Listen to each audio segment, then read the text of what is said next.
Você está no canal de cortes do Future Podcast. Se você gostou do conteúdo que está aqui, não se esquece de se inscrever e curtir. E também dá uma olhada no nosso episódio completo que está na descrição desse vídeo. Valeu!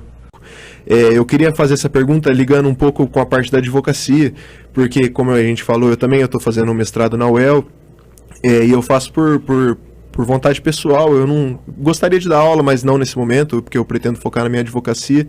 E às vezes eu me questiono se realmente soma para mim. Eu sei que soma no contexto dos meus estudos, porque eu sou obrigado a estudar muito mais, um estudo muito mais aprofundado. Mas se você acha que isso foi relevante para a força na sua advocacia, se essa vontade de estudar, se você não tivesse feito talvez mestrado, doutorado, se você teria conseguido seguir o mesmo caminho. Eu teria seguido um caminho diferente, mas eu queria pegar o que você falou para dizer o seguinte. Você falou a questão de profissionalismo. A maior alegria que eu tive na minha vida, independentemente de ser a vida acadêmica ou a vida profissional do advogado, foi porque quando eu escrevi a minha dissertação de mestrado, eu utilizei um autor espanhol que era uma das maiores referências do mundo em punibilidade, que é um assunto muito pouco escrito. E qual não foi a minha surpresa por conta do Google Academics, quando eu vi que foi escrito um artigo revendo os últimos 20 anos sobre aquele tema, e esse cara que foi convidado para escrever citou o meu livro. Caramba! Isso não me dá literalmente nenhum centavo, não me dá projeção, porque ninguém fica sabendo, porque é uma citação bibliográfica. Mas o cara leu o meu livro, ele me citou fazendo uma referência da doutrina do mundo inteiro. Então isso... ele reflete no trabalho que eu faço na minha advocacia, mas não de forma direta, de forma indireta. Mas são duas coisas diferentes, Murilo. Satisfação pessoal, não é ego, é satisfação pessoal, aquilo que vale a pena na vida, e sucesso profissional, que não é a mesma coisa. Então, a vida acadêmica influenciou o meu sucesso profissional? Não. A vida acadêmica me deu uma qualidade melhor de serviço para algumas coisas, sim, por conta do conteúdo que eu consegui oferecer para aquele que eu defendia e para munir o magistrado de outros argumentos, fazendo com que ele refletisse de forma diferente sobre a decisão que ele teria que dar, e também para colocar o meu adversário no processo, no caso o Ministério Público, adversário não inimigo, é bom deixar isso bem claro, legal. Adversário não é inimigo, as pessoas confundem muito, numa posição desconfortável. Não para desqualificar aquela acusação, mas até inclusive para que ele apresentasse um trabalho mais desafiador para que ele queria julgar.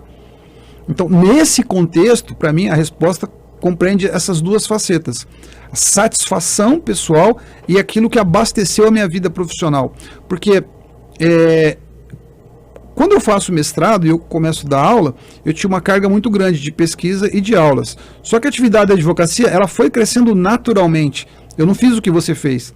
Eu simplesmente continuei fazendo aquilo que eu estava focado em fazer no momento e vendo a atividade da advocacia não como uma atividade paralela, mas uma atividade conjunta. Só que o que aconteceu foi que a atividade da advocacia cada vez passou a exigir mais o meu tempo e eu tive que diminuir a atividade acadêmica. Ao ponto de hoje eu estar praticamente com uma atividade acadêmica, digamos assim, 5 ou 10% da minha vida total, né, em termos profissionais. Entendi.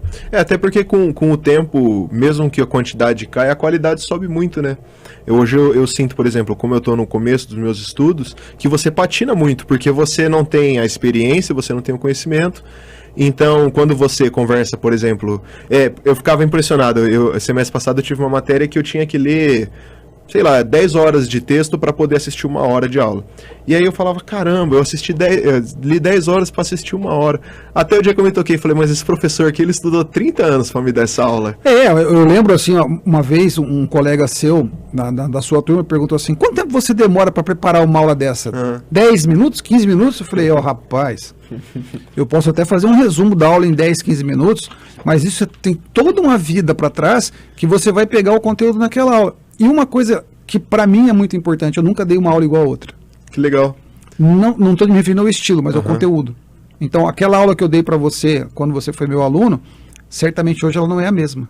Não só pelos recursos que a gente tem hoje, que também a gente mudou, mas porque eu estou sempre procurando trazer alguma coisa nova.